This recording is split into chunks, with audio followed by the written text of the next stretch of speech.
The air in the king's private chambers was thick with stolen moments and the scent of night-blooming jasmine, a fragrance Lyra would forever associate with the precipice of both joy and utter devastation. Her heart hammered against her ribs like a trapped bird, a frantic rhythm that echoed the secret growing within her. Marcus, the formidable Lycan king, held her close, his powerful arms a fortress she had foolishly believed impenetrable. His golden eyes, usually alight with the fierce intelligence of a predator, softened when they met hers.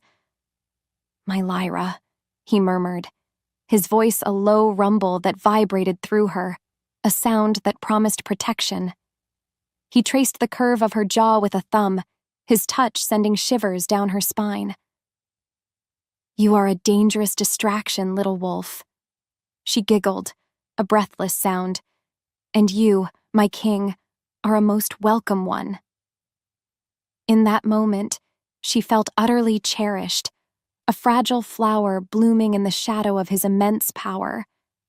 She had always been drawn to his strength, his quiet intensity, the way his presence filled a room, yet he reserved a tender vulnerability just for her. Their affair had been a whirlwind of stolen nights and whispered promises, a clandestine dance around the rigid customs of the Lycan court. Lyra, a young woman in her early 20s, had always dreamed of a life intertwined with the pack, but never dared to imagine it would be with its king. Maybe it was fate, she thought, this undeniable pull between them. She took a deep breath, the jasmine scent suddenly cloying. "Marcus," her voice trembled, barely a whisper. "There's something I need to tell you." His brow furrowed, a flicker of concern replacing the tenderness. "What is it, love? You look pale." Her hand, small and trembling, moved to her belly, a gesture that spoke volumes before any words could. "I'm pregnant," she confessed, her eyes wide, searching his for the joy she desperately hoped to see. "We're going to have a child."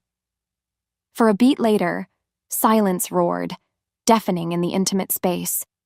Marcus's eyes, those magnificent golden pools, widened, then darkened with a complex mix of emotions she couldn't quite decipher.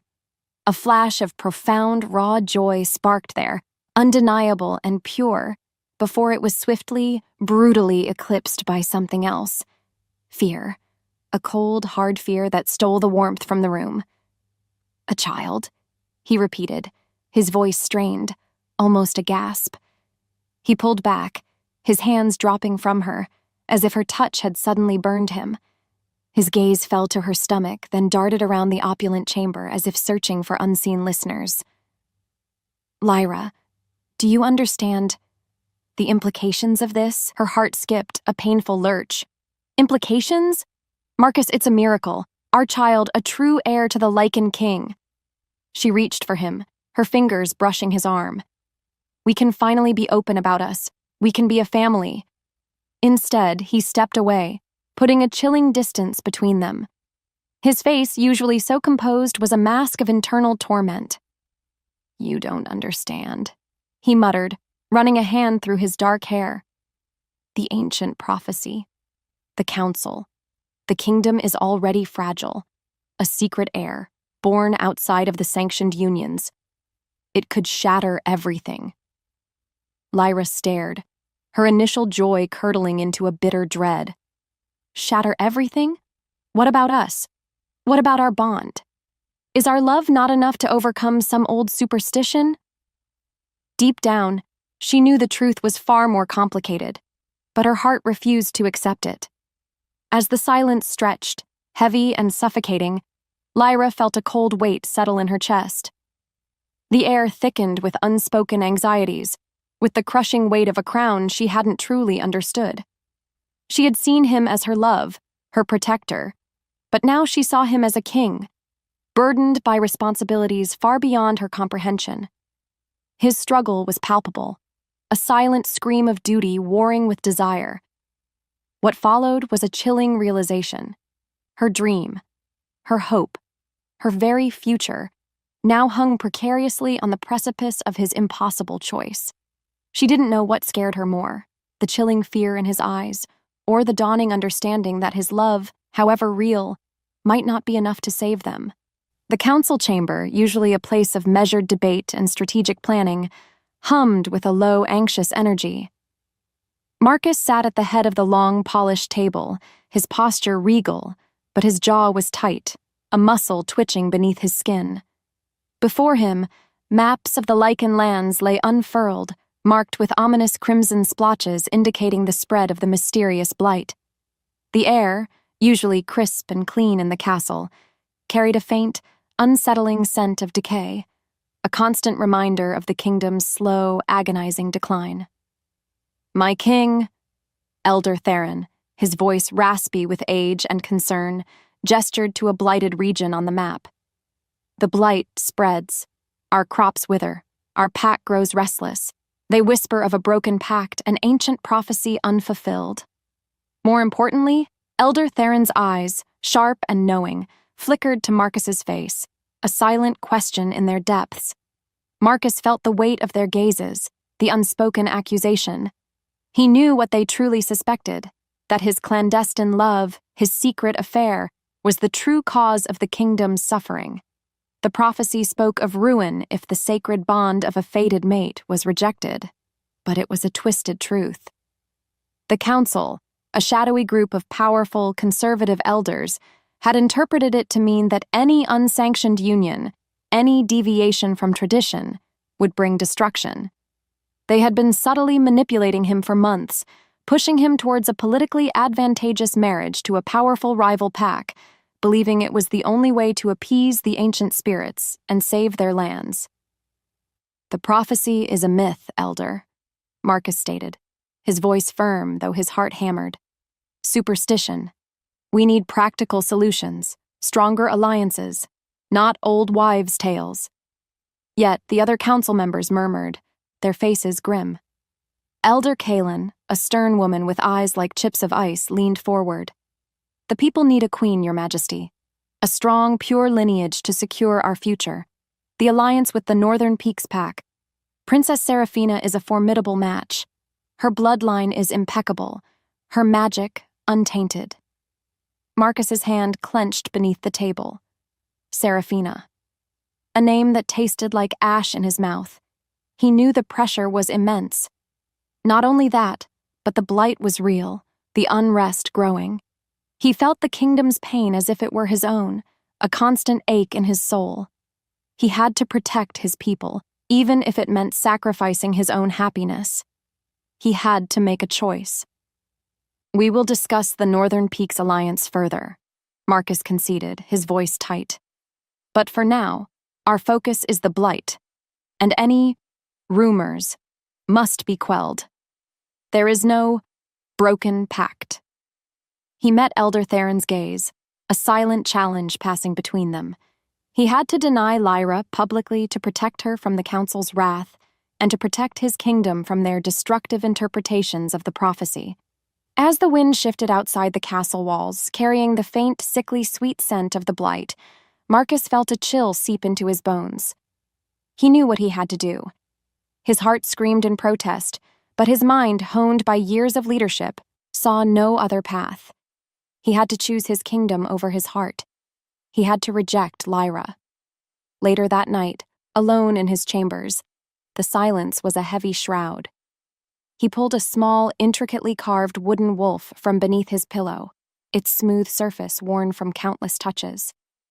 Lyra had given it to him years ago, a simple token of affection. He traced its delicate features, his thumb lingering on the tiny, etched eyes. He remembered her laughter, the way her hand felt in his, the innocent joy in her eyes when she told him about their child. His chest ached with a pain far deeper than any physical wound. Truth be told, every fiber of his being screamed against the decision he was about to make. But the faces of his starving pack, the dying lands, the insidious whispers of the prophecy, they haunted him. He had to be a king first. He had to be a shield. And sometimes, a shield had to break. He squeezed the wooden wolf, its edges digging into his palm, a small, self-inflicted pain to match the agony in his soul. He would do this. He would make the sacrifice. And just like that, everything changed. The dawn would bring a public spectacle, a brutal severing of ties, and the beginning of Lyra's long, solitary journey. The central square of the Lycan capital pulsed with a nervous excitement, a stark contrast to the grim reality of the blighted lands beyond its walls. Banners depicting the proud Lycan crest, a snarling wolf's head, fluttered bravely in the breeze, but even they seemed to sag under the weight of the unspoken tension. Lyra stood amidst the throng, her heart a frantic drum against her ribs. Sunlight, usually a comforting warmth, felt harsh and unforgiving on her skin. She clutched the fabric of her simple dress, her gaze fixed on the ornate balcony of the royal palace, where King Marcus was soon to appear. With every heartbeat, Lyra's hope swelled, a fragile, beautiful thing. She imagined him stepping forward, his powerful voice ringing out, declaring their love, their child, their future. She pictured the pack's joyous roar, the end of their secrecy. Her hand instinctively went to her belly, a soft, protective gesture. Their child, a beacon of hope, would finally be acknowledged. She had endured the whispers, the longing, the fear of discovery. Now, it was time for their truth to shine. A hush fell over the crowd as Marcus emerged onto the balcony, regal and imposing in his ceremonial furs, yet Lyra noticed the subtle tension in his shoulders, the almost imperceptible tremor in his hand as he gripped the railing. His golden eyes, usually so vibrant, seemed dulled, haunted. A cold dread, like a serpent coiling in her stomach, began to replace her hope. Then, his voice, usually a deep, resonant rumble that commanded attention, cut through the silence, sharp and clear. "My loyal pack," he began, his gaze sweeping over the crowd, avoiding her. "The time has come to secure our future, to forge an alliance that will bring prosperity and strength back to our lands." He paused, and Lyra's breath hitched. This was it. Instead, he turned to a woman standing beside him, a striking figure with sharp features and an aura of cold power, Princess Seraphina of the Northern Peaks. "I announce my betrothal to Princess Seraphina, who will soon be our queen." A gasp rippled through the crowd. Lyra's world tilted. Her heart skipped a beat, then plummeted, a stone sinking into an icy abyss. No. This wasn't right. This wasn't their story. As if pulled by a string, her gaze locked onto Marcus. His eyes, for a fleeting moment, met hers. In that span of a breath, she saw it. A flash of agonizing pain, of profound regret, before his gaze hardened, becoming utterly devoid of warmth. It was a king's mask, impenetrable and cruel. "And as for those who would seek to undermine our traditions," Marcus's voice boomed, now laced with a chilling authority, "those who would deceive and sow discord, Lyra." Her name hung in the air, a death knell. The crowd shifted, eyes turning, searching for her. Lyra felt every single gaze, hot and accusatory, burning into her. Her face flushed with humiliation, her blood turning to ice. "This woman," Marcus continued, his voice devoid of emotion, "has attempted to use her wiles to manipulate the court. She is a deceiver, a threat to our sacred lineage, and she is hereby banished from these lands, forever." Just like that, Lyra's world shattered into a million irreparable pieces. The words were whips, lashing her soul. Deceiver? After everything? The pack's scornful murmurs, their pitying glances, felt like physical blows. She stumbled back, the ground beneath her feet feeling unstable, treacherous. The noise of the crowd, once a hopeful hum, became a roaring tide of condemnation. Her chest ached, a hollow, gaping wound where her heart used to be. No matter how hard she tried, she couldn't breathe. Her vision blurred with unshed tears, but she refused to let them fall. Not here, not now. She would not give them the satisfaction. Her hand instinctively went to her belly, a fierce, protective instinct overriding the crushing despair. Her child, her precious secret gift. She would protect them. Without another word, Lyra turned and pushed her way through the stunned crowd, her movements stiff, mechanical. She could feel their eyes on her back, burning holes through her tattered dreams. The scent of fear and betrayal clung to her like a shroud. She didn't know where she was going, only that she had to escape this place, this nightmare. The castle, once a symbol of her dreams, now stood as a monument to her utter destruction. She ran, the sounds of the crowd fading behind her, replaced by the frantic pounding of her own heart. The wilderness awaited, a harsh, unforgiving embrace. But even in her despair, a tiny spark, a nascent ember of defiance began to glow deep within her. The world had rejected her, but it would not break her. Not when she carried a future within her. This was not an ending. It was the beginning. The biting wind was a cruel hand slapping Lyra's face. Every step was a battle, a desperate push against the gnawing hunger and the crushing despair that threatened to swallow her whole. Her feet, raw and bleeding, dragged through the frozen earth. The forest, once a place of wonder, now felt like a vast, indifferent tomb. She shivered, pulling her thin cloak tighter around her, but the cold seeped into her bones, chilling her to the marrow. She couldn't stop, not now, because her child depended on her. This tiny life, nestled safely inside her, was the only reason she kept going. Soon after, the hunger became a dull ache, then a sharp, twisting pain. Her vision blurred, the trees swaying like drunken giants. She hadn't eaten anything substantial in days.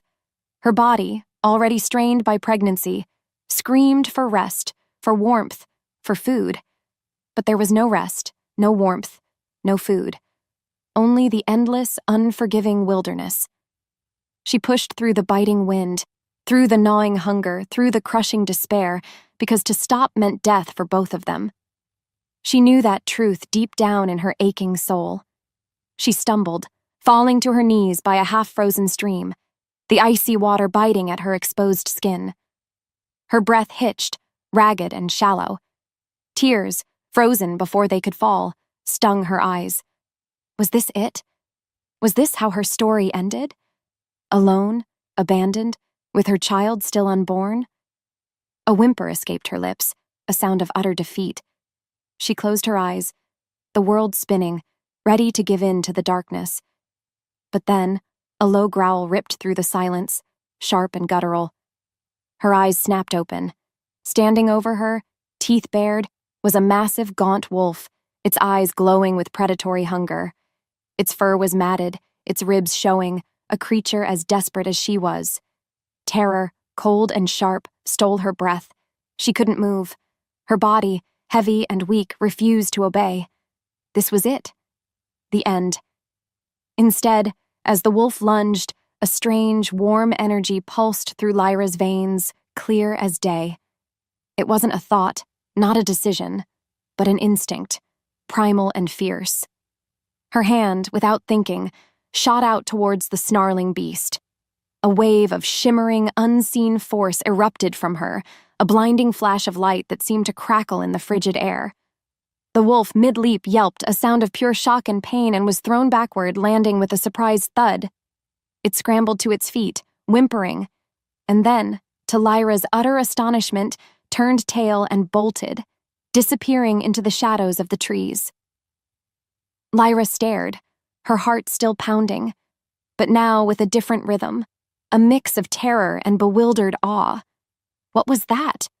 Where did that come from? She felt it. A tingling sensation, like 1,000 tiny sparks dancing under her skin. It was terrifying, yet it felt right. It felt like a part of her, because it pulsed with her own heartbeat. She didn't understand it, but she knew, with a certainty that settled deep in her bones, that it had saved her.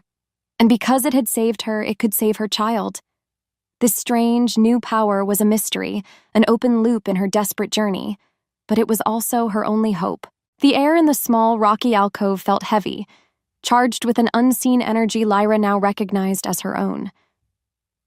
After the wolf encounter, she had stumbled into this hidden cave, seeking refuge from the relentless cold. She huddled in the deepest part, clutching her belly, the memory of the strange power still buzzing in her fingertips. She didn't know what scared her more, the wild animals or the wild magic now stirring within her. As the silence stretched, Lyra began to experiment, timidly at first. She focused, trying to recall the feeling, the surge.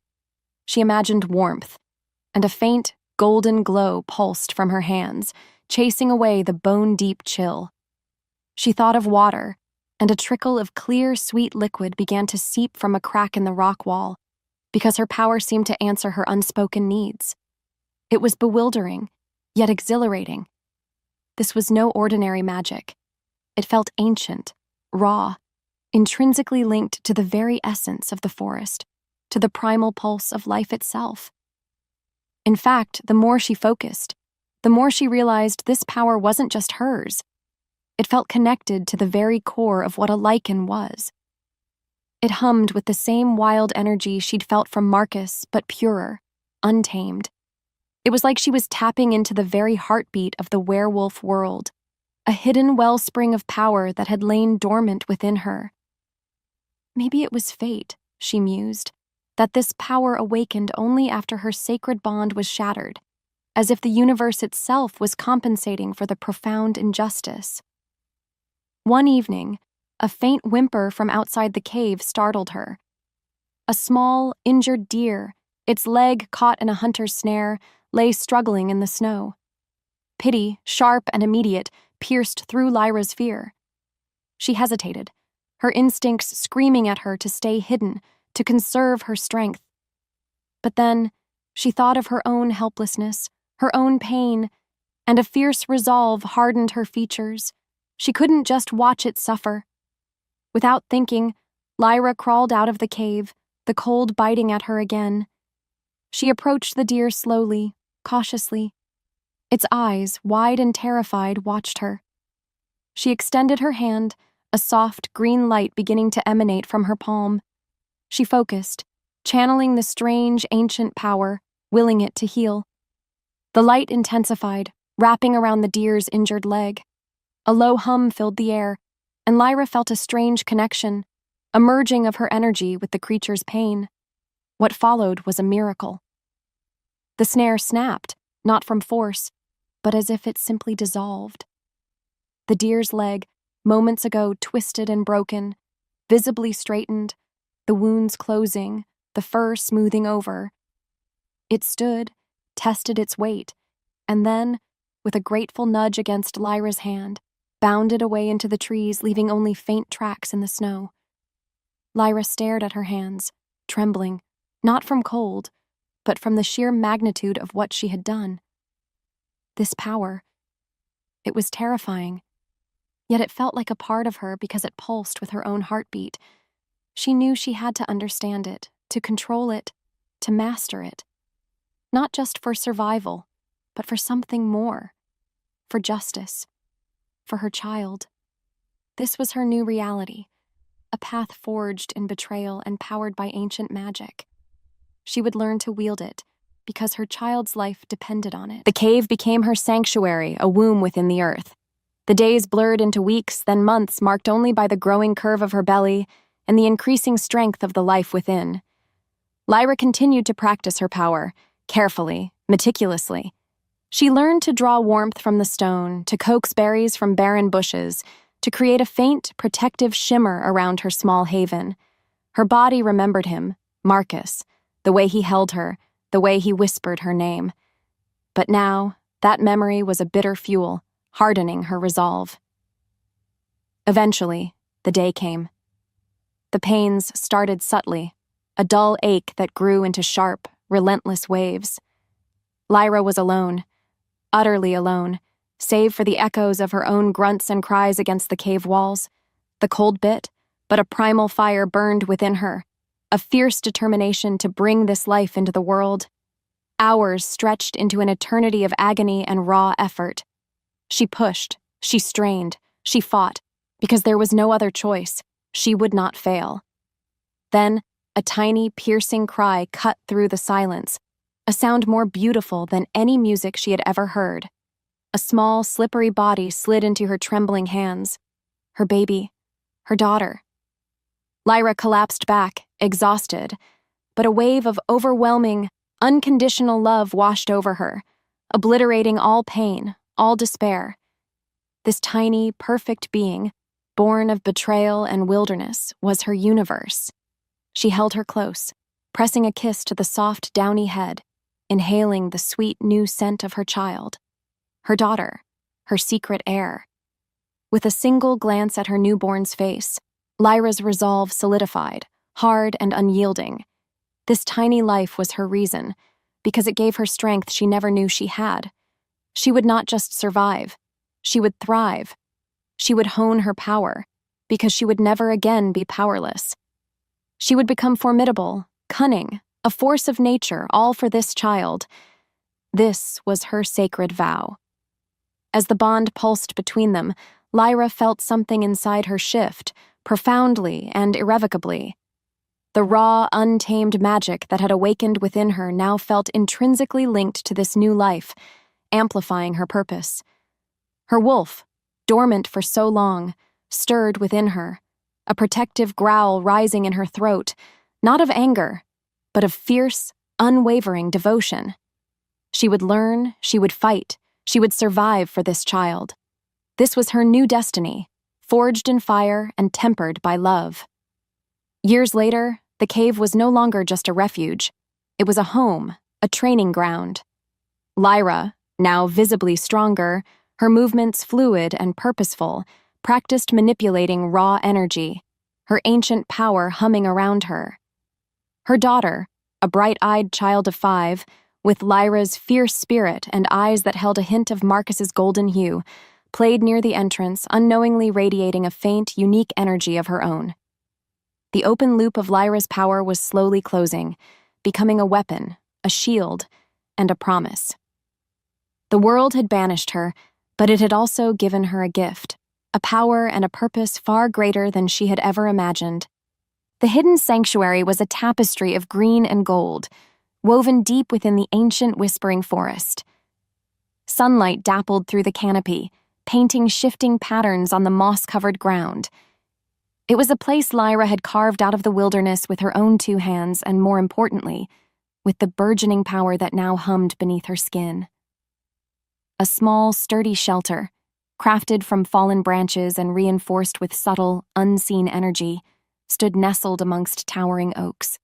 The air here was clean, vibrant, a stark contrast to the sickly scent of blight that now clung to the wind from the kingdom. Meanwhile, her daughter, Ilara, a whirlwind of boundless energy and innocent joy, chased butterflies near a babbling brook. Ilara, now 5 years old, had Lyra's fierce spirit and a hint of Marcus's golden eyes, eyes that sometimes seemed to glow with an inner light Lyra recognized. Lyra watched her, a fierce, protective love swelling in her chest because Ilara was her universe, her anchor, her reason for every breath. Lyra stood in a small clearing, her movements fluid and purposeful, a stark transformation from the terrified, heartbroken woman who had fled the capital years ago. She closed her eyes, focusing inward, drawing on the ancient power that felt like a second heartbeat. She willed a fallen branch to rise, and it did, hovering inches above the ground, shimmering with a faint silvery aura. She directed the energy, twisting it, shaping it, feeling the raw force obey her command. She had spent years mastering this gift, experimenting with its limits and applications. She could heal blighted patches of earth, causing vibrant green shoots to burst forth. She could subtly influence the wind, making it whisper secrets or carry scents. She could weave protective wards around their small home, unseen barriers that shimmered with primal strength. Not only that, but Lyra also practiced her physical prowess. She moved through the trees like a shadow, silent and swift, her senses sharpened, her body honed by constant training.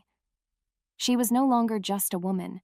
She was a hunter, a protector, a survivor. Her initial goal had been simple: to master her abilities completely and create a safe, stable, and truly independent life for her child. And she was disciplined, watchful, and fiercely protective, driven by a quiet, burning resolve. As her wolf stirred within her, a low, contented rumble, Lyra felt an undeniable connection to the very essence of this forest, to the primal pulse of life itself. This place, this power, this child, they were her new reality. This scene powerfully demonstrated Lyra's growth and mastery of her unique abilities. It fully established the child's existence and their potential, adding another profound layer of stakes and motivation for Lyra's eventual return. Soon after, Ilara, giggling, ran up to Lyra, clutching something small and dark in her hand. "Look, Mama, I found a pretty rock." Lyra knelt, her gaze softening as she took the object. It wasn't a rock. It was a small, intricately carved wooden wolf, identical to the one she had given Marcus so long ago. Its edges were worn, its features softened by time, but the Lycan King's crest was unmistakable on its back. Her breath caught. A wave of old pain, sharp and unexpected, washed over her, because this tiny artifact was a tangible link to a past she had tried to bury. Ilara, sensing her mother's shift in mood, tilted her head, her golden eyes wide and curious, a faint, almost imperceptible shimmer around them. Lyra looked from the crest to Ilara's innocent face, then back to the symbol of the kingdom that had cast her out. Old wounds, still tender, stirred, but with them came a new, simmering resolve. This was not just about survival anymore. It was about justice. The edge of the Lycan kingdom felt like a wound, raw and festering. The trees here were skeletal, their branches brittle, stripped bare by the mysterious blight. The air hung heavy with a sickly, sweet odor of decay, a stark contrast to the vibrant life of Lyra's hidden sanctuary. Lyra moved like a ghost through the dying forest, her senses heightened, her every instinct screaming caution. She had left Ilara safely hidden, their protective wards shimmering around her, but a knot of anxiety tightened in Lyra's stomach with every step away from her child. Despite that, she had to know. She had to see the extent of the damage, to understand the enemy that had driven Marcus to his cruel betrayal. Her goal was clear: to gather crucial information about the kingdom's deteriorating state. She was cautious, intensely observant, and felt a complex mix of grim satisfaction at Marcus's suffering and a lingering, painful ache for what was lost. She found a vantage point atop a gnarled, blighted oak, its branches offering meager cover. Below, a small, desperate group of pack members huddled around a meager fire, their faces gaunt, their eyes haunted. Their fur, usually sleek and vibrant, was dull, patchy, a reflection of the land's sickness. They whispered, their voices hoarse with despair. "The blight takes more each day," a young female whined, pulling her threadbare cloak tighter. "Our pups, and they grow weak." What's worse, an older male, his voice a gravelly rumble, added, "And the king? He does nothing. He hides in his castle. They say his new queen brings no blessing, only more misery." Lyra's jaw tightened. Marcus. His name, even in their despairing whispers, sent a jolt through her. She heard the frustration, the fear, the growing resentment in their voices. They didn't know the full truth, the manipulation that had driven Marcus's choice, but their suffering was real, tangible. The blight was merciless, not just on the land, but on the pack's spirit. As the silence stretched, Lyra listened, her heart aching with a complex mix of emotions. She felt the familiar sting of her own past pain, the humiliation of her banishment. But now, seeing the widespread suffering, the fear in the eyes of these innocent pack members, something else stirred within her. A nascent, uncomfortable empathy. This wasn't just Marcus's problem. This was her people. The consequences of the broken bond extended far beyond her personal heartbreak. Soon after, a sudden cough, harsh and rattling, broke the hushed conversation. A lone, desperate pack member, a young male, stumbled away from the group, his body racked with tremors. He collapsed just meters from Lyra's hidden vantage point, his breath coming in ragged gasps. His eyes, wide and unfocused, stared up at the blighted sky, filled with a silent plea. He was ravaged by the blight, his skin pale, his fur thinning. He was dying. Lyra froze. Her instincts screamed at her to remain hidden, to preserve her anonymity. But the sight of his suffering, so raw and immediate, pierced through her carefully constructed walls of detachment. He was an innocent, a victim of a war he didn't understand. A flicker of unexpected empathy, sharp and undeniable, sparked within her. This man, like her, was a casualty of the true antagonist's machinations. A deeper sense of urgency, replacing her grim satisfaction, began to burn within her. She couldn't just watch. The dying pack member lay gasping, his breath shallow, each inhale a painful struggle. The blight had him in its merciless grip, draining his life force, leaving him a husk of his former self. Lyra descended from the tree, her movements silent as falling snow. The air around him was heavy, thick with the stench of sickness and despair. Her heart pounded, a frantic drum against her ribs. This was it, her first true test, a confrontation with the tangible consequences of the kingdom's decay. Without thinking, Lyra knelt beside him, her hand hovering over his chest. She felt the raw, untamed power thrumming in her veins, eager to be unleashed. Her initial goal had been to test the limits and applications of her power in a real-world scenario, and to decide how she would interact with the suffering kingdom. Now, she was conflicted, torn between her desire for revenge against Marcus and the true antagonist, and a nascent, deeper sense of responsibility for her people. She focused, drawing on the ancient magic, willing it to heal. A soft green light began to emanate from her palm, bathing the dying man in its gentle glow. She poured her energy into him, feeling the blight's insidious tendrils resist, then slowly, reluctantly recede. The man's ragged breathing eased, his tremors lessened, and a faint flush of color returned to his ashen cheeks. It wasn't a full cure, not yet, but it was a moment of fleeting relief, a reprieve from the agonizing pain. As the light faded, the man's eyes fluttered open. He looked at Lyra, his gaze confused, then filled with a dawning awe. He didn't recognize her, but he felt the warmth, the healing. He tried to speak, but Lyra gently placed a finger to her lips, a silent command for secrecy. She couldn't reveal herself, not yet. Not when the true enemy still lurked in the shadows, manipulating the prophecy and the kingdom's fate. Before she could move, a low growl echoed from the blighted trees, a sound of primal aggression. Two more pack members, their eyes glazed with the blight's madness, emerged from the shadows, drawn by the faint energy Lyra had just used. They snarled, their forms shifting, their instincts corrupted by the sickness. They were not fully transformed, but they were dangerous, driven by a desperate, irrational hunger. Instead, Lyra stood, her stance firm, her eyes glowing with a fierce, protective light.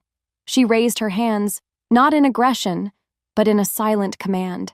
She focused her ancient power, not on attacking, but on calming, on soothing the primal rage.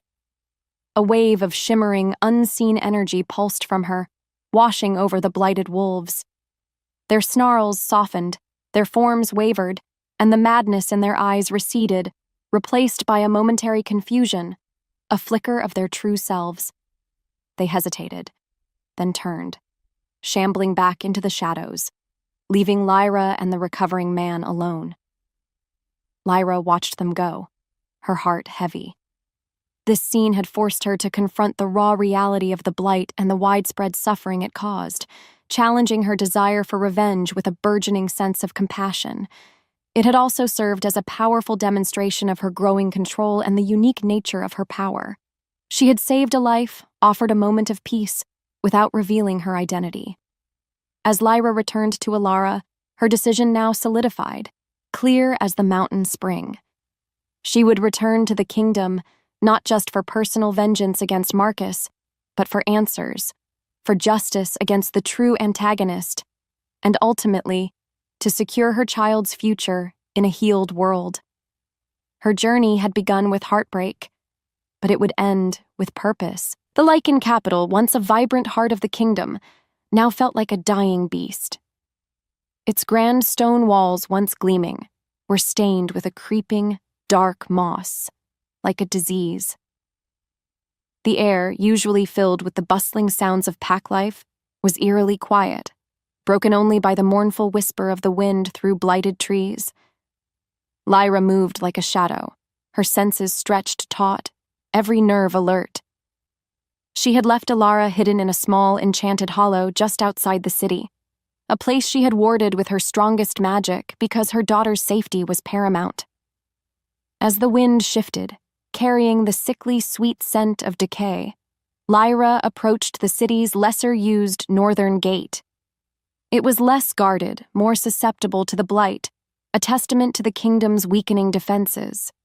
She wore a simple, hooded cloak, its drab color helping her blend into the encroaching gloom. Her goal was clear: to gain entry unseen, to assess the true extent of the blight from within, and to find answers about the insidious force behind it.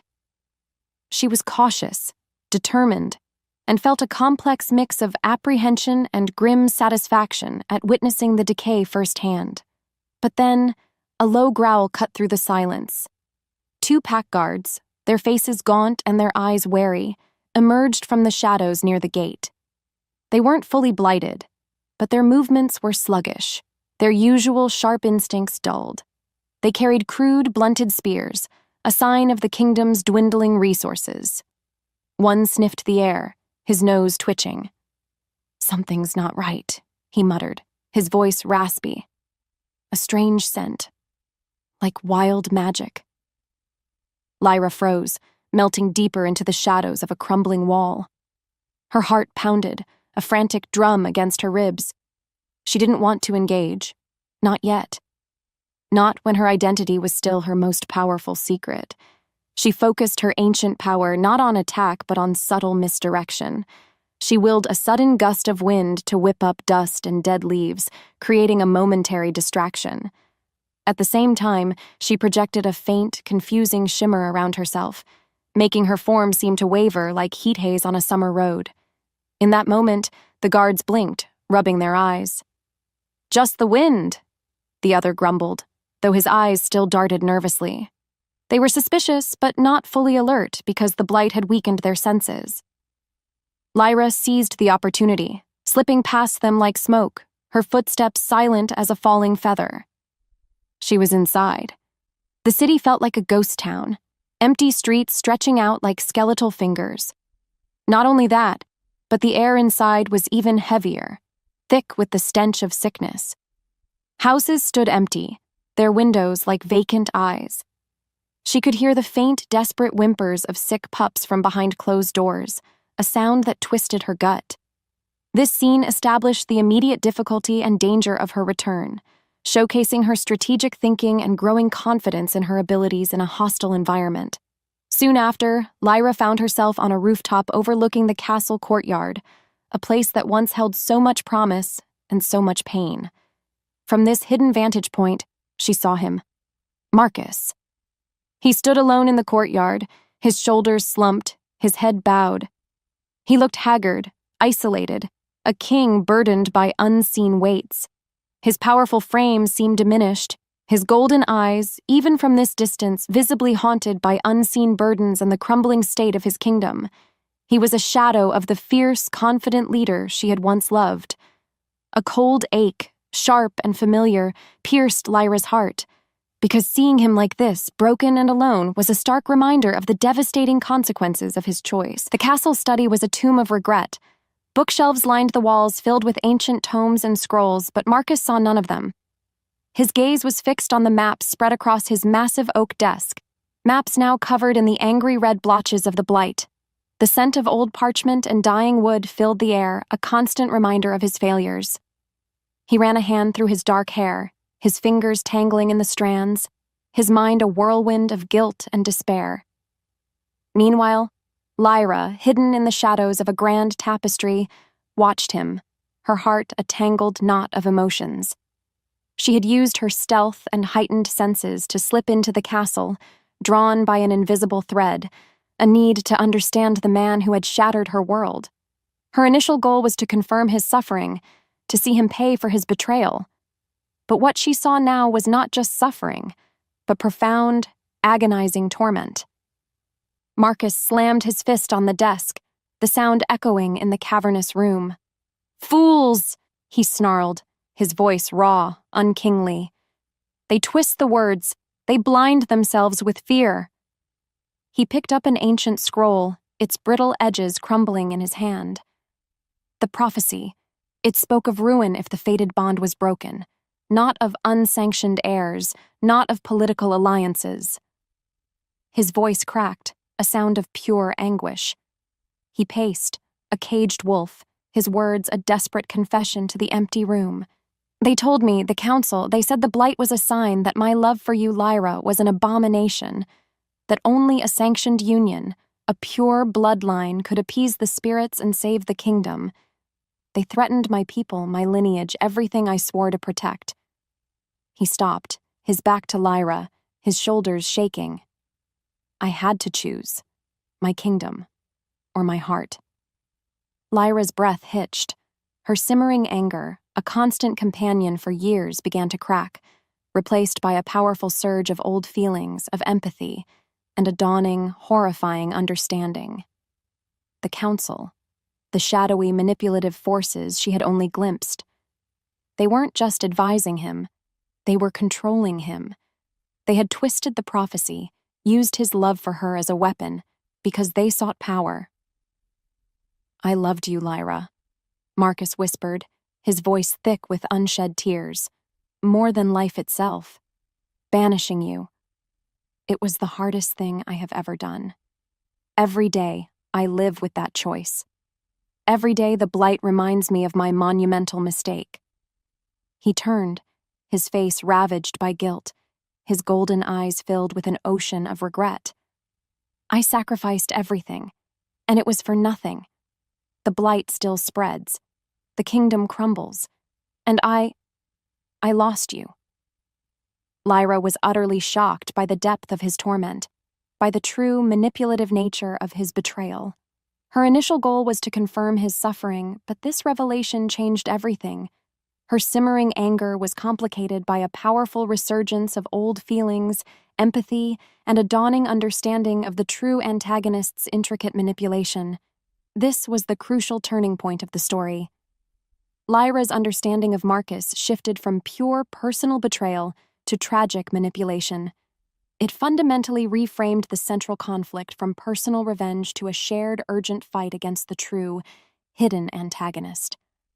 The stakes became about healing a broken bond and saving a kingdom, not just punishing a betrayer. As the truth unraveled, Lyra felt a profound shift within her. The world narrowed, focusing on one agonizing truth. Marcus was a pawn, a victim of a cruel deception. But their child, the secret heir, was the ultimate key to both the kingdom's salvation and its destruction. Lyra, deeply shaken by the revelation, looked at her child's innocent, sleeping face in her mind's eye. A new, profound resolve formed within her. Her purpose was no longer just about her. It was about them. The revelation of Marcus's torment and the council's insidious manipulation burned in Lyra's mind like a brand. She moved through the castle's hidden passages, her stealth honed by years of wilderness survival. But her internal world was a storm of new understanding. The true antagonist wasn't Marcus. It was the shadowy council, those who had twisted ancient prophecies for their own gain. They were the ones who had shattered her life, poisoned Marcus's soul, and now were destroying the entire Lycan kingdom. Soon after, the antagonist made their move, a brutal, overt display of power. A chilling, high-pitched wail echoed through the castle, followed by screams from the city below. Lyra rushed to a hidden window, peering out. A wave of intensified blight, darker and more corrosive than anything she had seen, was sweeping through the capital. It wasn't just sickening the land, it was attacking the pack members directly, causing them to collapse, their forms twisting in agony. The air thickened with the stench of fear and arcane energy. Not only that, but a voice, amplified by dark magic, boomed across the city from the council chambers. "The king is weak. His unsanctioned choices have brought this ruin. Only through our ancient ways, through the pure bloodline, can the kingdom be saved." It was Elder Kalen's voice, cold, and authoritative, twisting the truth, turning the pack's fear into hatred for Marcus. This was a public fabrication designed to turn the remaining loyal pack members against him, exploiting old fears and prejudices. Lyra's heart raced, a furious drum against her ribs.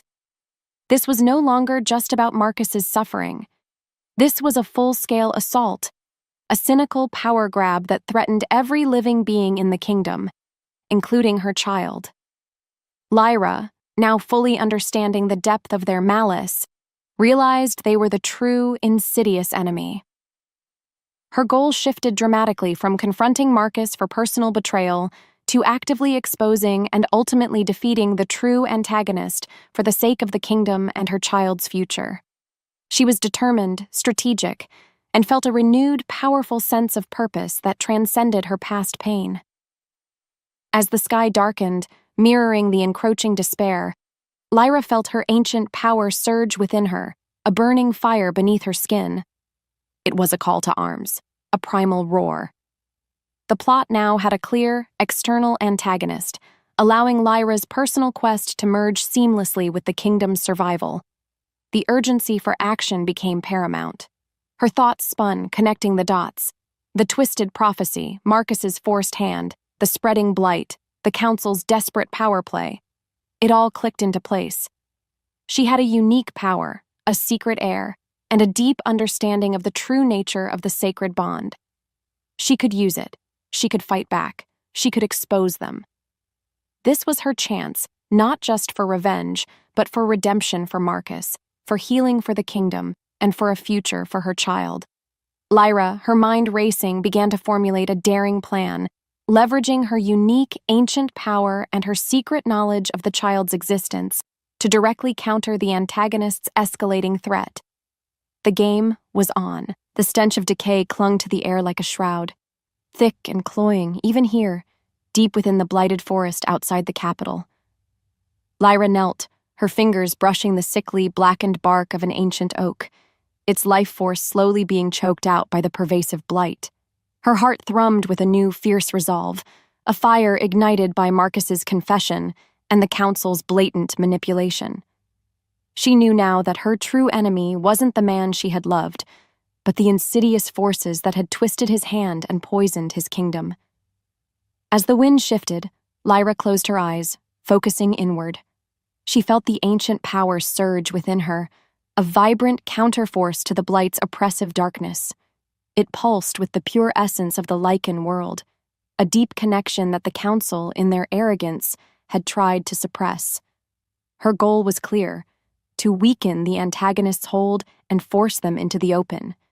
She was bold, calculating, and felt a surging sense of power and purpose in taking direct, impactful action. She extended her hands, palms facing the blighted tree. A soft golden light began to emanate from her fingertips, spreading like a healing balm. It wasn't the aggressive, destructive magic of the council, but a gentle, restorative energy. She poured her will into it, coaxing the life back into the dying wood. The black moss recoiled, shriveling away, and beneath it, faint green shoots began to emerge, trembling with new life. The air around the tree cleared, smelling faintly of fresh rain and damp earth. It was a small victory, a subtle act of defiance, but it was a strike nonetheless. What followed was a ripple effect. The healing energy spread, a silent whisper through the forest floor, touching other blighted plants nearby. Lyra felt the antagonist's reaction, a distant tremor of confusion and anger because her power was unexpected, an anomaly they couldn't immediately comprehend. Her identity remained a mystery, a ghost in their poisoned garden, causing them to lash out blindly. Not only that, but Lyra knew this small act of healing would be noticed. It was a beacon of hope in a land consumed by despair, a direct challenge to the blight's dominion. She felt a surge of satisfaction, a quiet triumph. This scene marked Lyra's active entry into the direct conflict against the true enemy, showcasing her strategic thinking and the growing sophistication of her power. Soon after, far away in the castle, Marcus felt it. A faint tremor, a whisper of pure, untainted energy like a distant melody in the cacophony of the blight. It was familiar, yet impossible. He had felt it once before, years ago, when Lyra had been by his side. His heart skipped a beat. Could it be? Could she truly be alive? He dismissed his guards, his mind racing. He had to know. He had to find out. This mysterious healing or disruption, this impossible energy signature, caused him to send out discreet scouts because he couldn't ignore the flicker of hope it ignited within him. The game was on. The blighted castle gardens, once a riot of color and fragrance, were now a desolate expanse of withered shrubs and skeletal trees. The air hung heavy with the scent of decay, a constant reminder of the kingdom's slow, agonizing death. Marcus stood amidst the ruin, his shoulders slumped, his face etched with a profound weariness that went bone deep. He had dismissed his guards, drawn by an inexplicable pull, a whisper of hope in the desolate silence. Then, a shadow detached itself from the gloom beneath a dying rose arbor. Lyra emerged, her cloak pulled low, but her eyes, fierce and unyielding, met his. Marcus gasped, a raw sound torn from his throat. "Lyra?" His voice was a disbelpering whisper, laced with disbelief and agonizing hope. He reached out, then hesitated, his hand trembling. It's really you." As the silence stretched, Lyra felt a complex mix of emotions. Her heart ached with old wounds, the betrayal still a raw sting. But seeing him like this, so broken, so haunted, a flicker of something akin to pity stirred within her. Her goal was to gauge Marcus's reaction, begin to sow doubt about his advisors, and assess his willingness to fight the true enemy. She was defiant, powerful, but still carried deep emotional scars from his betrayal. "Yes, Marcus," she said, her voice low, steady, a world of pain and power contained within it. "It's me. The deceiver you banished." The word hung between them, a barbed hook. He flinched, his eyes darkening with immediate, profound regret. "Lyra, I never wanted to—" "Save your apologies," she cut him off, her voice sharp. "I saw you. I heard you. I know about the twisted prophecy, about the council's manipulations." She stepped closer, her gaze unwavering, forcing him to meet her eyes. "This blight, Marcus, it's not a curse for an unsanctioned heir.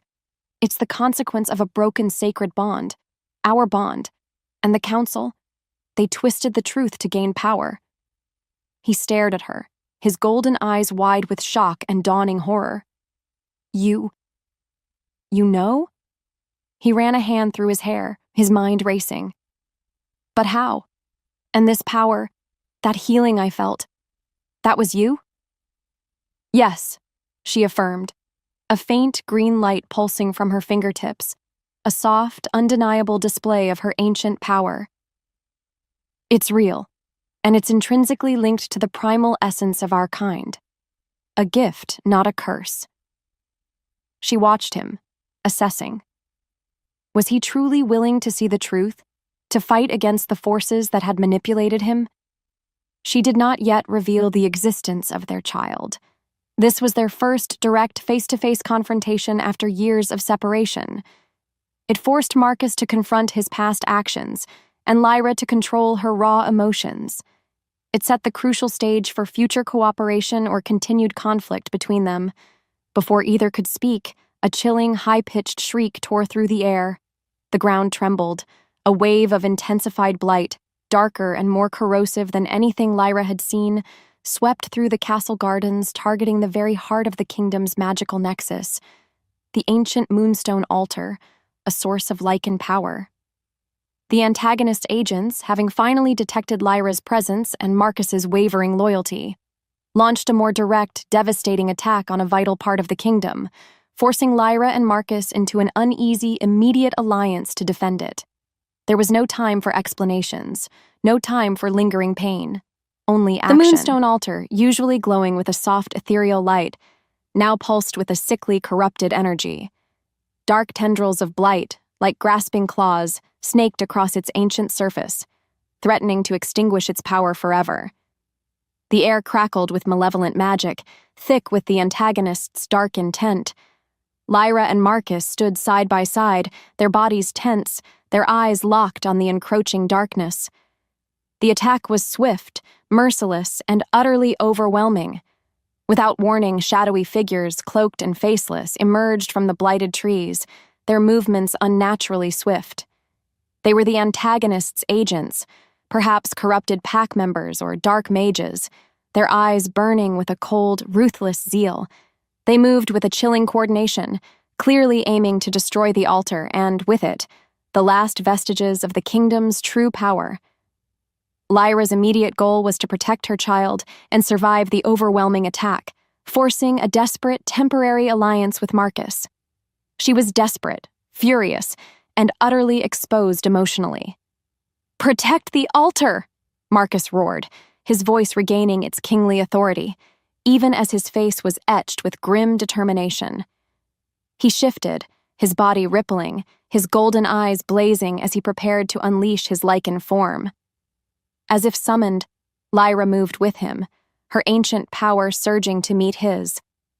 She raised her hands, and a shimmering protective barrier, woven from pure primal energy, erupted around the altar, deflecting the first wave of dark magic. Marcus, now fully shifted into his massive, powerful wolf form, lunged, a blur of fur and fury, tearing into the shadowy figures. His growls ripped through the air, primal and terrifying. Lyra fought beside him, a dance of raw power and desperate defense. She used her healing magic to mend the cracks appearing in her shield, and her subtle influence to disorient the attackers, making them stumble, their movements clumsy. Their combined powers, though initially uncoordinated and fueled by lingering tension, proved surprisingly formidable. They were a force, a true pair, even in this desperate, chaotic battle. But then, a small, terrified cry pierced the din of battle. Lyra's blood ran cold. Alara, her daughter, who had, against all her warnings, secretly followed her, drawn by the raw power of the battle, now stood exposed near the edge of the fray, her small face pale with fear. A shadowy figure, unnoticed in the chaos, lunged towards the child, a dark blade glinting in its hand. Her world tilted. Time seemed to slow. Lyra screamed, a primal sound of pure terror and maternal fury. She couldn't reach her. Not in time. Marcus, distracted by a flurry of attackers, hadn't seen. In that moment, Lyra's heart skipped. A beat later, she acted on instinct. "Marcus!" she shrieked, her voice tearing through the chaos. "Our daughter! Our child!" Marcus, mid-pounce, froze. His head snapped towards Alara, his golden wolf eyes widening in profound shock and dawning horror. "Daughter?" The word echoed in his mind, impossible yet undeniably real as he saw the child, so small, so vulnerable, so like Lyra, in the path of the blade. His powerful wolf form surged, driven by a new, overwhelming instinct, paternal protection. He moved with impossible speed, a blur of black fur, intercepting the attacker just inches from Alara. He tore into the shadowy figure, a guttural growl of pure rage ripping from his throat. The revelation of the child was the ultimate point of no return, irrevocably binding Lyra and Marcus. It fundamentally changed their dynamic from ex-lovers to co-parents and co-defenders of their shared heir and their crumbling kingdom, making the stakes intensely personal for both. Marcus, reeling from the profound shock of the child's existence and their shared blood, looked at Lyra, his wolf eyes filled with overwhelming awe, profound regret, and a dawning, agonizing understanding of the true devastating cost of his past actions.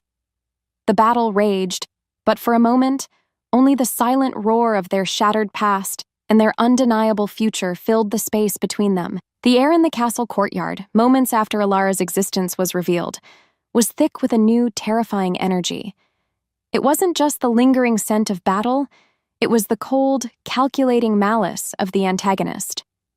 Lyra, still reeling from the shock of Marcus's reaction to Alara, felt a primal shiver run down her spine. The true enemy had been waiting, watching, and now, They struck with brutal precision. Without warning, the ground beneath them convulsed, a deep, guttural groan tearing through the earth. The last remaining patches of green in the courtyard, fragile symbols of hope, withered and blackened in an instant, consumed by an amplified, virulent blight. It spread like a wildfire, consuming everything in its path because the antagonist was pouring all their dark power into this final, devastating blow. The very stones of the castle seemed to weep, crumbling into dust. What followed was a chilling display of manipulation.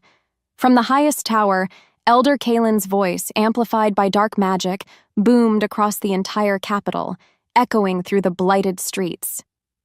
"Behold!" she shrieked, her voice laced with venom. "The king's deceit, his banished whore returns, bearing a child of unsanctioned blood.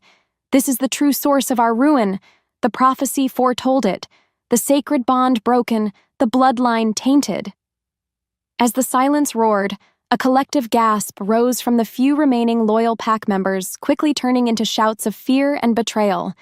They looked at Marcus, then at Lyra, then at Alara, their faces contorted with confusion and dawning hatred. The antagonist, through Elder Kalen, was twisting the truth, fabricating a narrative that turned the pack against their own king and the innocent child, exploiting their deepest fears and prejudices. Lyra's goal was to protect her child and Marcus from this overwhelming force, but she was utterly overwhelmed by the antagonist's power and cunning. She was shocked, frustrated, and felt the crushing weight of impending, inevitable failure. "No!"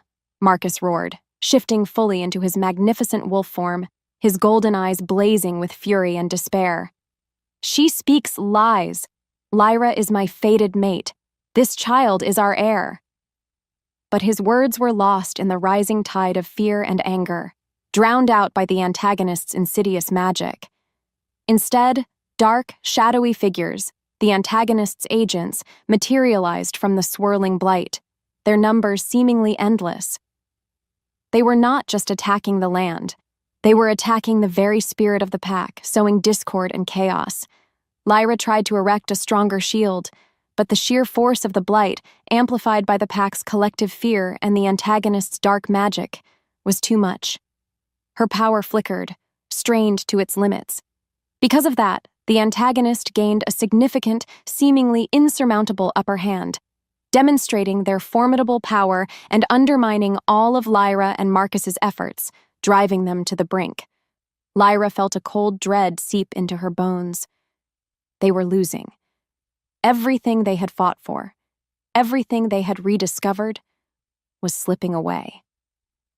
As the sky darkened, Marcus, devastated by the escalating chaos and the packs turning against him, retreated into himself, his wolf form slumping, his golden eyes dull with despair. His face was etched with profound guilt, his despair consuming him entirely. He had sacrificed Lyra once, and now, it seemed, he had sacrificed his kingdom too. They fled Lyra, Marcus, now in human form, his face pale and drawn, and Alara deeper into the blighted, dying forest. The sounds of the capital, the shouts of the pack, the triumphant cackles of Elder Kalen faded behind them, replaced by the chilling silence of utter defeat. Their initial attempts to rally support had failed spectacularly. The pack, blinded by fear and the antagonist's lies, had turned on them. Lyra clutched Alara close, the child's small body trembling against hers. Still, the cold seeped into Lyra's bones, a physical manifestation of her despair. She looked at Marcus, walking beside her like a ghost, his shoulders slumped, his gaze fixed on the blighted ground. His silence was deafening, a testament to his utter defeat. Her initial internal flaw, trusting too readily and internalizing betrayal, was brutally challenged here. She saw the catastrophic consequences of Marcus's actions, even if he had been manipulated. Could she truly forgive him for the pain he had caused, for the years of exile, for the shattering of her dreams? Was her ancient power, this gift that had saved her, truly enough to fix this broken world? No matter how hard she tried, hope felt like a distant, fading ember. They had lost their home, their people, their future. Lyra's goal was to find a way forward, but she was consumed by profound doubt, paralyzing fear for her child's safety, and the crushing weight of the kingdom's impending doom. This was Lyra's absolute lowest point. She grappled with her deepest internal demons, forcing her to make a crucial choice between clinging to past pain and embracing a path of true healing, forgiveness, and transformative leadership. They found a small, hidden hollow, a place Lyra had once considered a temporary refuge. Now, it felt like a prison. Marcus sank to the ground, burying his face in his hands, his powerful frame racked with silent sobs. He was broken, and seeing him so utterly defeated, a new agonizing pain twisted in Lyra's gut. It wasn't just her pain anymore, it was his, and the kingdom's, all intertwined. As the silence stretched, Alara, sensing their profound despair, stirred in Lyra's arms. The child reached out a small hand, her fingers brushing Lyra's cheek. A small, unexplained spark of light, like a tiny star, pulsed in Alara's palm, radiating a fragile warmth that chased away a sliver of the oppressive cold. It was a faint, unique energy, a glimmer of her own nascent power, a fragile glimmer of hope in the overwhelming darkness. Lyra stared at it, bewildered, then at Alara's innocent, trusting face. Her daughter, the secret heir, was a beacon in their darkest hour. The small spark of light from Alara's hand, though fleeting, had pierced the suffocating despair. It was a reminder that even in the deepest darkness, life found a way. Lyra held her daughter tighter, then looked at Marcus, who still sat hunched, his shoulders shaking with silent grief. The air was heavy with unspoken words, with years of pain and misunderstanding. In the quiet that followed, Lyra knew she had to push him, to force him to face the truth, not just for her, but for him, for their child, for the kingdom. "Marcus," she said, her voice soft but firm, "tell me, everything. No more lies, no more secrets. The full truth of the prophecy. Why you did what you did." He flinched, then slowly raised his head, his golden eyes red-rimmed and filled with an unbearable anguish. He looked at Alara, then back at Lyra, a profound vulnerability etched on his face. "The prophecy," he began, his voice hoarse. "It spoke of a blight, a weakening of the pack if the true sacred bond was broken. The council, they twisted it. They said it was my bond with you, Lyra, an unsanctioned bond that would bring ruin. They said only a union with a pure bloodline, a politically powerful one, could save us." He took a ragged breath, the words tearing from him like a confession. "They showed me visions, of the kingdom consumed, of our people dying, of pure chaos. They said if I didn't reject you, if I didn't take Seraphina as my queen, they would ensure the prophecy came true. They would use their dark magic to amplify the blight, to destroy us all. I believed them. I truly believed I was saving my people. I was a fool." As the truth unraveled, Marcus's voice trembled, raw with self-loathing. "I loved you, Lyra. I swear it. Every day since I banished you, I have lived in hell. Every blighted tree, every starving pup. It was a reminder of my monumental mistake. I sacrificed my heart, my mate, my child, for nothing. Because the blight still came. They lied. They manipulated me. And now we have nothing left." He reached out, his hand hovering, then gently touched Lyra's cheek, his touch feather-light. "Can you ever forgive me? For what I did? For what I lost?" Lyra stared at him, her heart aching, not just for her own pain, but for his. She saw the raw vulnerability, the profound self-loathing, the true extent of their shared burden. His words were a torrent of agony, a testament to the impossible choices he was forced to make. A flicker of genuine forgiveness, warm and tender, ignited within her. She had hated him, yes, but now, seeing his brokenness, she understood. He had been a king, desperate to save his people, manipulated by a far more insidious enemy. "Marcus," she whispered, her voice thick with emotion. I understand." She took his hand, her fingers intertwining with his, a silent promise of a mended bond. This scene solidified their bond, not merely through romance, but through shared pain, profound understanding, and mutual forgiveness. It fundamentally transformed their relationship, allowing them to move forward as a truly united front. In the stillness that followed, a rustle at the entrance of their hollow startled them. An old, tattered scroll, ancient and brittle, lay on the ground, as if placed there by an unseen hand. It was a map, but not of land. It was a map of energies, of ley lines, and at its center, a symbol Lyra recognized from her own ancient power. It spoke of a hidden wellspring, a source of primal Lycan energy, and a ritual that could either amplify the blight, or, if performed by a truly united sacred bond, purify it. It was a crucial clue to defeating the antagonist, focusing on the true, untapped power of a truly united sacred bond, hinting at a way out of their despair. A fragile seed of hope, planted in the darkest soil, began to sprout. The tattered scroll lay open between them, its ancient symbols glowing faintly in the dim light of their hidden hollow. Marcus traced a line on the parchment, his brow furrowed in concentration. Lyra leaned closer, her eyes scanning the intricate patterns, a growing excitement buzzing beneath her skin. The despair of the previous night had begun to recede, replaced by a fierce, burning hope. The ancient clue, seemingly delivered by fate itself, was their turning point. As the truth unraveled, they realized the prophecy wasn't about rejection bringing ruin. It was a cunningly twisted interpretation. The scroll spoke of a deep, primal wellspring of Lycan energy, a source of immense power that could either be corrupted to amplify chaos or, if harnessed by a truly united sacred bond, could purify the land and defeat any darkness. The blight wasn't a curse for a broken bond, but a consequence of the manipulation of that bond, a weapon wielded by the antagonist. Marcus's forced choices, his agony, were all part of a larger, insidious scheme to prevent the true power of a fated pair from ever being realized. The Council. They didn't want us to unite, Marcus murmured, his voice filled with a new, cold anger. They wanted to keep us apart, to keep our power fractured so they could control the kingdom.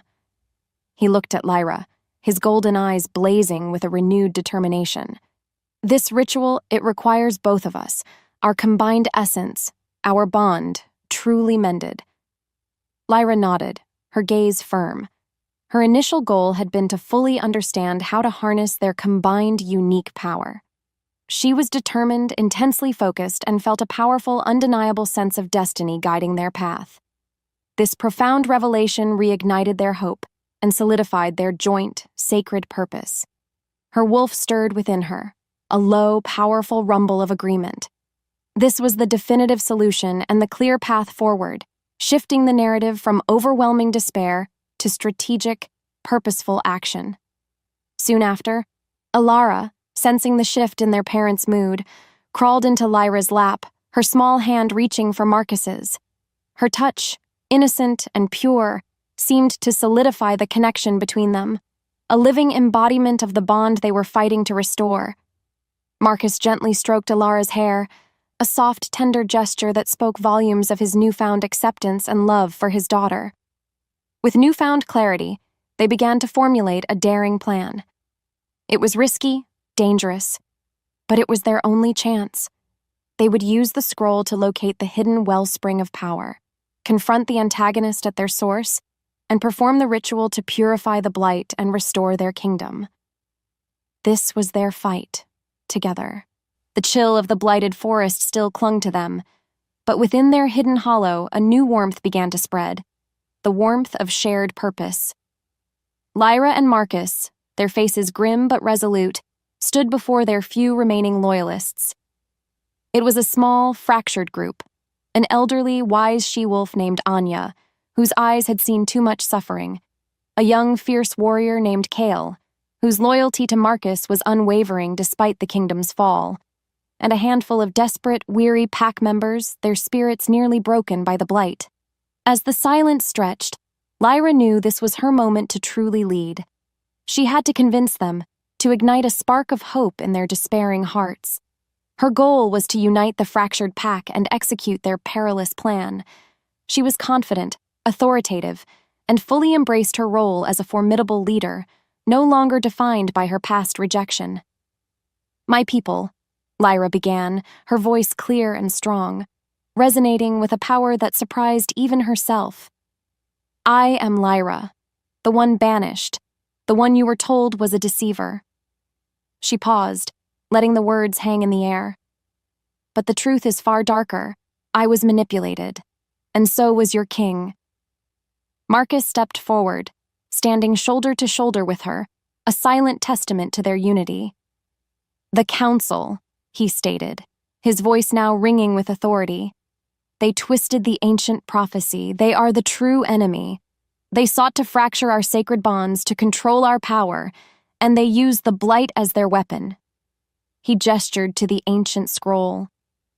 "This scroll reveals the truth. It shows us how to purify the blight, how to restore our kingdom. But it requires a united front. It requires faith." Not only that, but Lyra then revealed her ancient power, a soft, green light pulsing from her hands as she gently healed a blighted leaf she held. The loyalists gasped, their eyes wide with awe and a dawning understanding. "This power," she explained, "it is intrinsically linked to the pure essence of our kind. It can heal. It can protect. And with Marcus, with our combined strength, it can defeat the blight." Anya, the elder she-wolf, stepped forward, her gaze piercing. "And the child?" she asked, her voice soft, but her eyes sharp. "The one they called tainted?" Lyra drew Alara forward, the child clutching her hand, her golden eyes wide and innocent. "This is our daughter, Alara," Lyra announced, her voice filled with fierce pride. "The true heir. Her blood, our blood, represents the purest form of our sacred bond.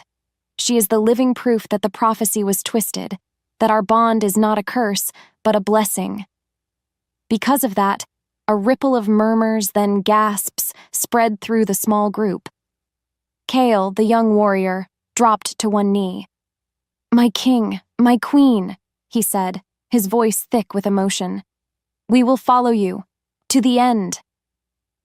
This scene powerfully showcased Lyra's complete transformation into a capable, respected leader. It solidified the united front against the antagonist, demonstrating the power of their mended bond. Soon after, with renewed hope, they formulated their precise, high-stakes plan.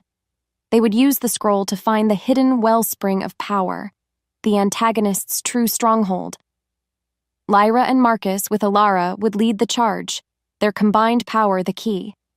The others would create diversions, drawing away the antagonist's corrupted forces. The tension was palpable, but so was the resolve.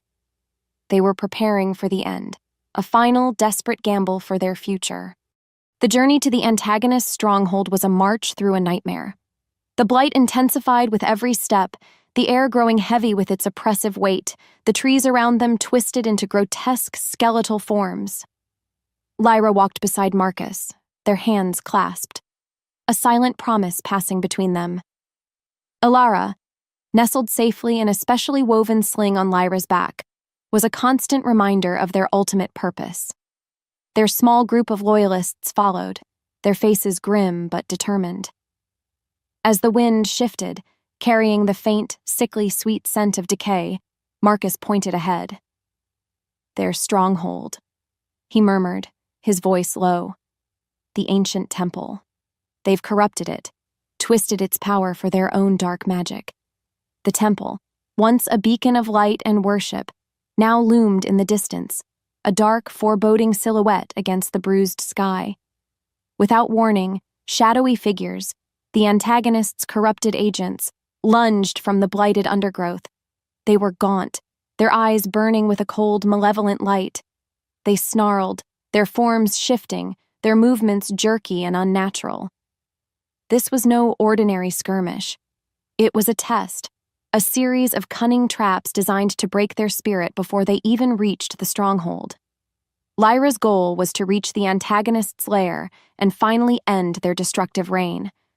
She was resolute, intensely focused, and felt the immense weight of the kingdom's fate resting on her shoulders. Instead, Lyra and Marcus moved as one, a seamless dance of power and instinct. Lyra unleashed bursts of pure, primal energy, disorienting the attackers, making them stumble and recoil. Marcus, shifting into his wolf form, tore through their ranks, his growls echoing through the blighted trees, a terrifying symphony of righteous fury. Their combined strength was formidable, a testament to their mended bond. Even Ilara from Lyra's back seemed to hum with a faint, protective energy, subtly amplifying Lyra's power, sensing dangers before they appeared. Not only that, but Kale and Anya, along with the other loyalists, fought with renewed ferocity, inspired by their king and queen. They were a small force, but they were united, their purpose clear. They were fighting for their home, for their future, for their true king and queen. This scene built intense suspense and confirmed their readiness for the climax, showcasing their unity and the formidable nature of their combined power. Soon after, they reached the base of the temple, its ancient stones now pulsing with a dark, malevolent energy. The air thickened, charged with the antagonist's power. Lyra felt her wolf press forward, a growl rising in her throat, not of aggression, but of anticipation. This was it. The point of direct confrontation was imminent. As the sky darkened, casting long, menacing shadows, Lyra looked at Marcus. His golden eyes met hers, filled with a shared resolve, a silent promise that they would face this together. Their journey had begun with heartbreak and exile, but it would culminate here in this final, desperate battle for their kingdom, their family, and their very souls.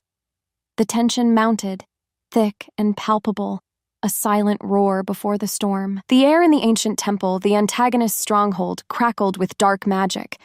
It felt like a living thing, cold and suffocating, because Elder Kaelin, her face contorted with a chilling fanaticism, stood at the heart of the corrupted wellspring, surrounded by the remaining council members.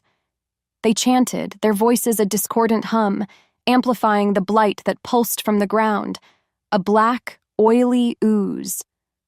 Marcus, in his magnificent wolf form, stood beside Lyra, a low growl rumbling in his chest.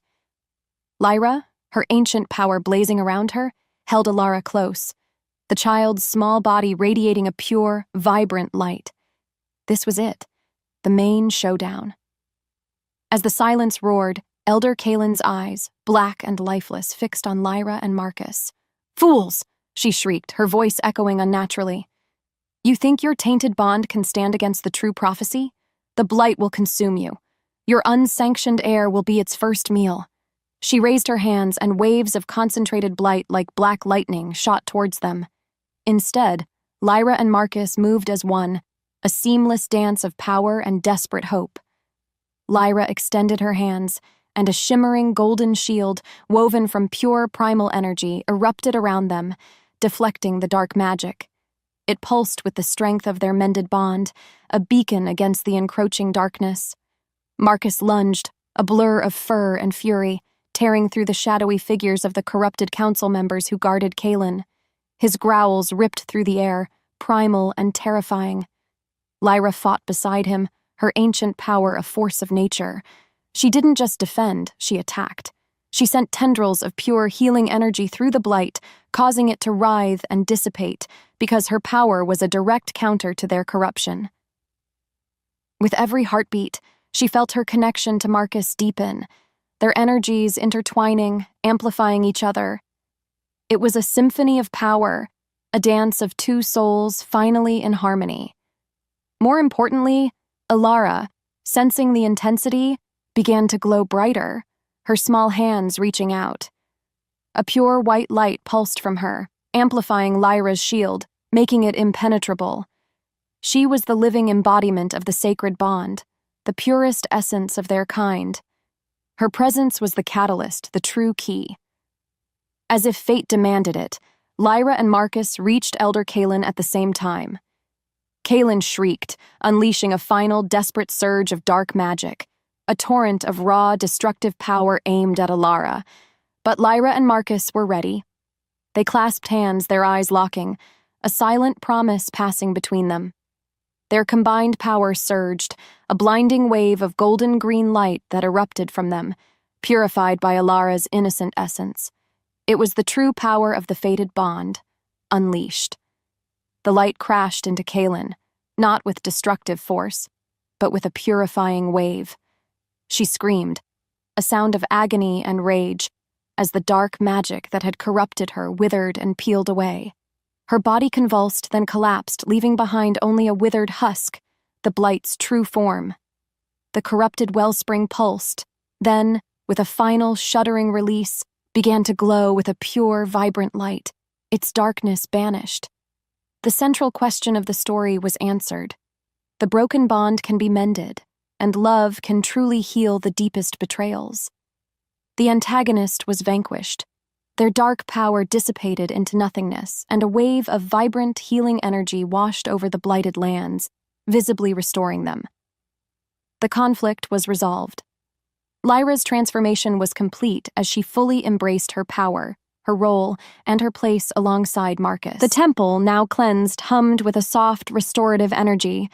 The air, once thick with decay, smelled fresh, like rain after a long drought. Lyra, exhausted but exhilarated, leaned against Marcus, his arm a steadying presence around her. Alara, safe in her arms, stirred, her small hand reaching up to touch Lyra's face. The battle was over. The kingdom was safe.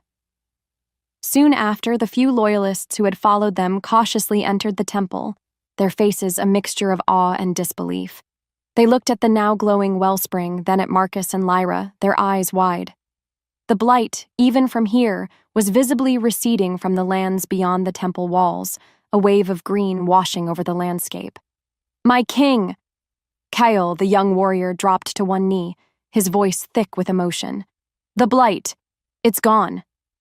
Marcus, his voice hoarse but strong, addressed them, his gaze sweeping over their faces. "The blight was a lie," he declared, his voice echoing in the newly purified temple. "A manipulation by Elder Kaelin and her corrupted council. They twisted the ancient prophecy to gain power, to keep our true strength fractured."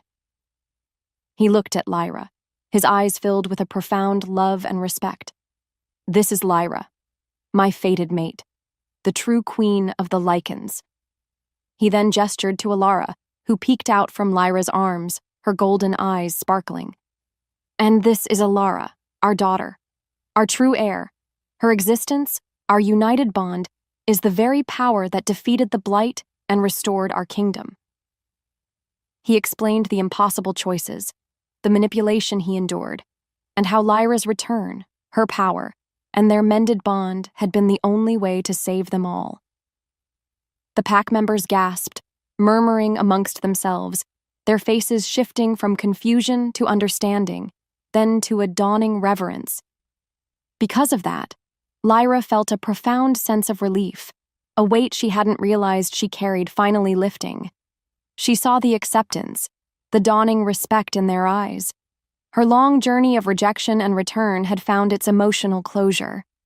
This scene provided crucial emotional closure for Lyra's arduous journey of rejection and return. It began the essential healing process for the kingdom and its people.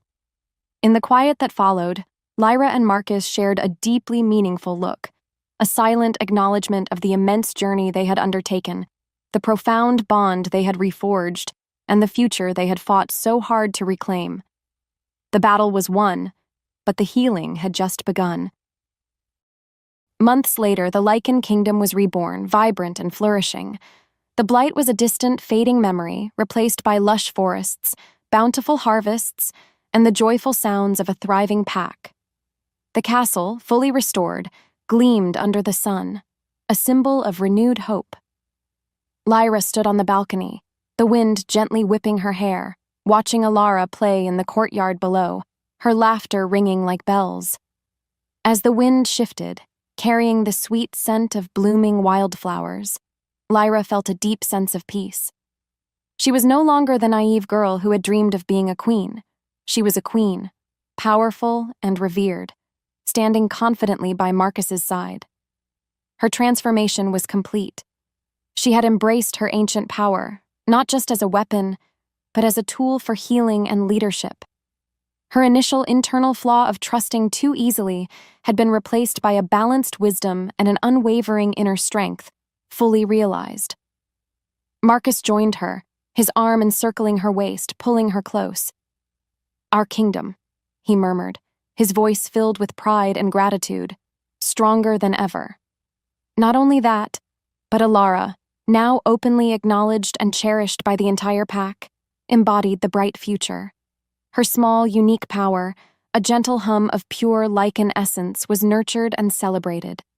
She was a living testament to the strength of their united lineage, a symbol that true power came from love and acceptance, not fear and manipulation.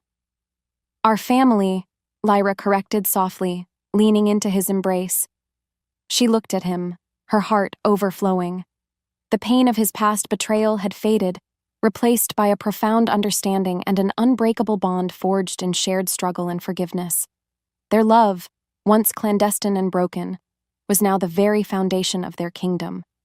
Because of that, the story concluded with a strong sense of new equilibrium, demonstrating Lyra's complete transformation and the enduring power of the mended bond.